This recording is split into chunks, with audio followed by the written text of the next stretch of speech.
خواتین حضرات، infection control society کے ذریعے معلومات کا پروگرام آپ کی پیش خدمت ہے، جس میں ہم آپ کو بیماریوں سے بچاؤ کے لیے اور آپ کی معلومات میں اضافہ کرنے کے لیے معلومات آپ کی سماعت کے لیے پیش کرتے ہیں۔ ہم پیراسائٹس کے بارے میں آپ کو بتا رہے تھے، جس میں ہم نے ویکٹرز کا ذکر بھی کیا، اور آرتھروپوڈ جو چھوٹے اسمال انسیکٹس ہیں جو کہ بیماریاں پیدا کر سکتے ہیں۔ اب ہم آپ کو فلیز کے بارے میں بتائیں گے۔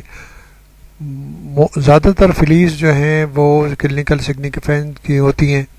کلینکل سگنیفیکنس کا مطلب یہ ہے کہ کلینکلی وہ کچھ ایسے بیماریاں پیدا کرتی ہیں جس کے ذریعے یا ایسے پیراسائٹ کو ٹرانسمٹ کر دیتی ہیں، ویکٹر کا کام انجام دیتی ہیں، ٹرانسپورٹ ایجنسی کا کام انجام دیتی ہیں، جسٹ لائک کوریئر ہوتی ہیں جو کہ وہ پیراسائٹ کو انسانی جسم تک پہنچاتی ہیں۔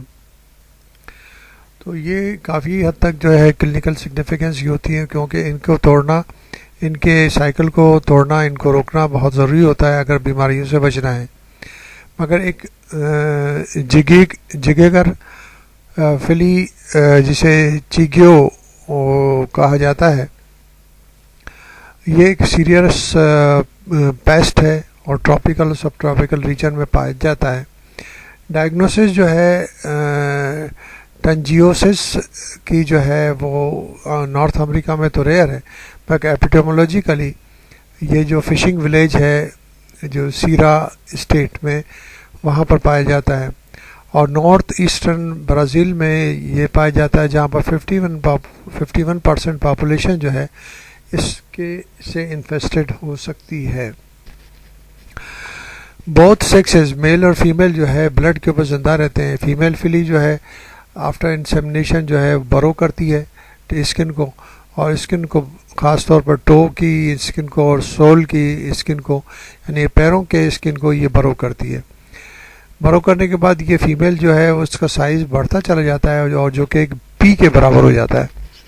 جب یہ سائز بڑا ہو جاتا ہے تو اس کے ایگس پروڈیوس کرنے کسی کی وجہ سے یہ سائز بڑا ہوتا ہے، اسی سٹیج کے اوپر وہ اس کی ڈیتھ ہو جاتی ہے ٹیشو میں ہی۔ اور یہاں پر جو ٹیشو میں ڈیتھ ہونے کے بعد لوکل ریئیکشن ہوتا ہے اس کی ڈیتھ کی وجہ سے، اور ایگ جو ریلیز ہوتے ہیں اس کی وجہ سے ایک ریئیکشن پیدا ہوتا ہے۔ انفیسٹڈ ٹیشو میں انفیکشن بھی ہو سکتا ہے، اور وہ ٹیشو گینگرینس بھی ہو سکتا ہے، یعنی کہ وہ اس کی بلڈ سپلائی لاس کی وجہ سے وہ گینگرینس بھی ہو سکتا ہے۔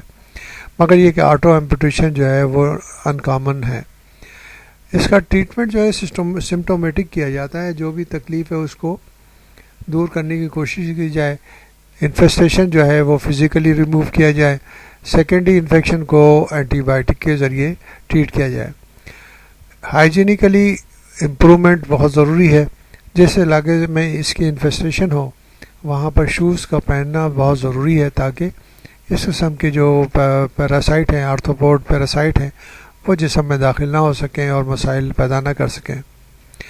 تو اس لیے ضروری ہے کہ جو بھی پیراسائٹک ڈیزیزز ہیں یا آرتھروپوڈک ڈیزیز ہیں، اسمال انسیکٹ کی ڈیزیز ہیں، ان کی پریونشن کے لیے بہتر یہ ہوگا کہ ہائیجینک کنڈیشن بہتر کی جائے، اور اویئرنیس پھیلا کر، معلومات پھیلا کر کے کس طرح یہ بیماری حملہ کرتی ہے اس کو روکا جا سکتا ہے۔